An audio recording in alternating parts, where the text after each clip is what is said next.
सभी को सेवा जोहार, मेरा प्रणाम। जय जोहार, जय आदिवासी।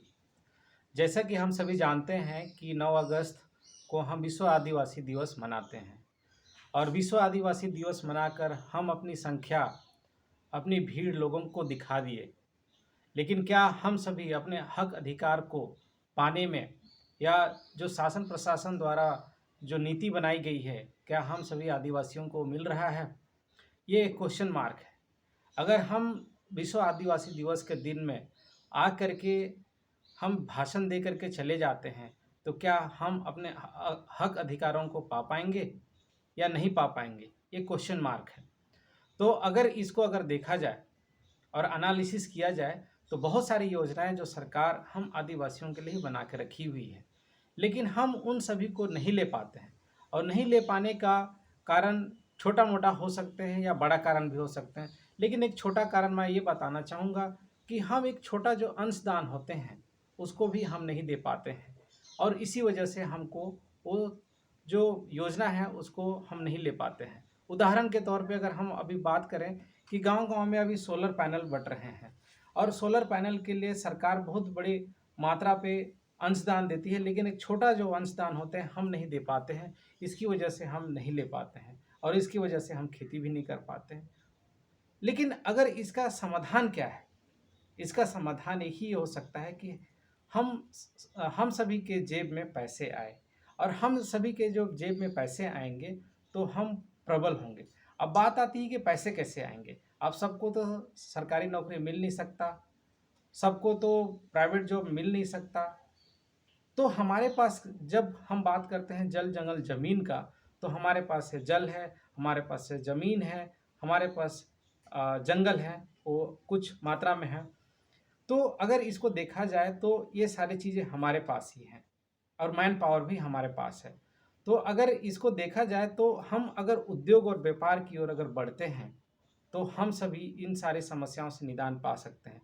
इसी सिलसिले में डॉक्टर नारायण कासो टेकाम सर हम सभी के लिए 3 बड़ी कंपनियां बना करके लाई हैं। पहला कंपनी का नाम है यूनाइटेड ट्राइब गंडवाना एसोसिएशन, जो एक चैरिटेबल कंपनी है। ये सोसाइटी नहीं है, चैरिटेबल कंपनी एक्ट में रजिस्टर्ड है। इसका मुख्य कार्य यह है कि ये हमारे शिक्षा, स्वास्थ्य, स्कूलिंग और अस्पताल, ये सारे चीज़ों का इंतज़ाम करेगा, सबका न्याय की बात करेगा। चूँकि यह एक चैरिटेबल कंपनी है और इसमें लोग अपना शेयर दे रहे हैं, अपना बरार दे रहे हैं, और इन्हीं बरारों से ये सारी चीज़ जो स्कूल बनाना, न्याय दिलाना, ये सारी चीज़ व्यवस्था बनाई जाएगी। दूसरा कंपनी का नाम है कोयतुर वेल्थ रिटेल लिमिटेड।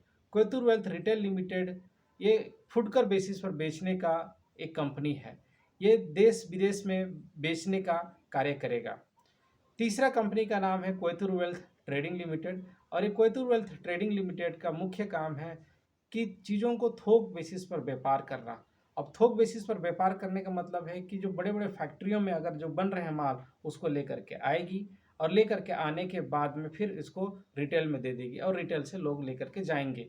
उसी तरीके से अगर बात करेंगे तो गांव के इतने सारे जो प्रोडक्ट हैं, ये इतने कच्चे माल हैं जो गाँव में उपलब्ध है, वो सारे कच्चे मालों को हमारा ट्रेडिंग खरीदेगा। और ट्रेडिंग खरीदेगा तो वो किस बेसिस पे खरीदेगा? वहाँ पे एक टीम बैठेगा, जो यूटीजीए जो टीम बना के रखेगा, वो टीम बैठेगा और एनालिसिस करेगा कि इस साल गेहूँ कैसे रुपए किलो में बेचना है, महुआ कैसे रुपए किलो में बेचना है, या अन्य जो कच्चे माल है उसको कैसे रुपए में बेचना है, और उसी प्राइस पर ट्रेडिंग खरीदेगा। और ट्रेडिंग खरीदने के बाद में लोगों को बोलेगा कि आप इसको प्रोसेसिंग करिए। अगर आप इसको प्रोसेसिंग करेंगे तो फिर उसके लिए उनको पैसे की ज़रूरत होगा।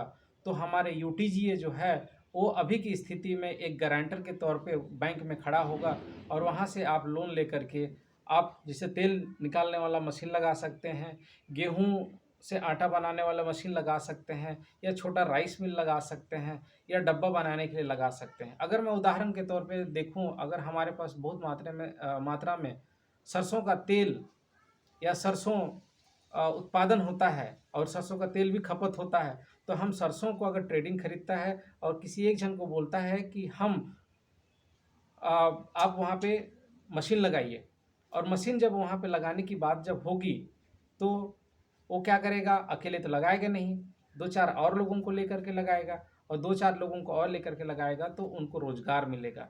जब रोज़गार मिलेगा तो लोगों में पलायन रुकेगा, लोगों को जब रोज़गार मिलेगा तो लोगों के पॉकेट में पैसे जाएँगे, तब लोगों के पॉकेट में जब पैसे जाएँगे तो लोग अपने आप सक्षम होंगे। तो इसीलिए मैं आप सभी से गुजारिश करूँगा कि किसी को दोषारोपण लगाने से अच्छा हम सभी को उद्योग और व्यापार की ओर बढ़ना पड़ेगा, और उद्योग और व्यापार में बढ़ने के लिए जो मैं तीनों कंपनियों के बारे में बताया, उन सारी कंपनियों के बारे में आप गूगल में सर्च करिए, या आपको ज़्यादा समझ में नहीं आ रहा है तो आप प्रतापपुर, इसका हेड ऑफिस है, वहाँ जाइएगा। और अगर वहाँ से भी नहीं समझ में आ रहा है तो सूरजपुर में जो टीआरसी सुपर बाज़ार है सूरजपुर, वहाँ आइएगा। प्रेम नगर में है, वहाँ जा सकते हैं। आप प्रतापपुर में और एक कपड़े का होलसेल बना हुआ है, वहाँ पे जा सकते हैं। भानु प्रतापपुर में हमारा अभी-अभी कपड़े का दुकान खुला है, वहाँ आप जा सकते हैं। तो कहीं भी आप जाएँगे तो इन सारे चीज़ों का जानकारी आपको अच्छा से मिल जाएगा, और इन जानकारी को लेकर के आप गहन चिंतन करिए, ताकि आने वाले समय में और भी जो बड़ी-बड़ी जो समस्याएँ हैं, उन सारी समस्याओं से हम निदान पा सकें। तो इसी के साथ में बहुत-बहुत धन्यवाद। चैनल को ज़रूर सब्सक्राइब करिएगा। वीडियो अगर अच्छा लगा होगा तो आप सभी इसको शेयर करिएगा। बहुत-बहुत धन्यवाद।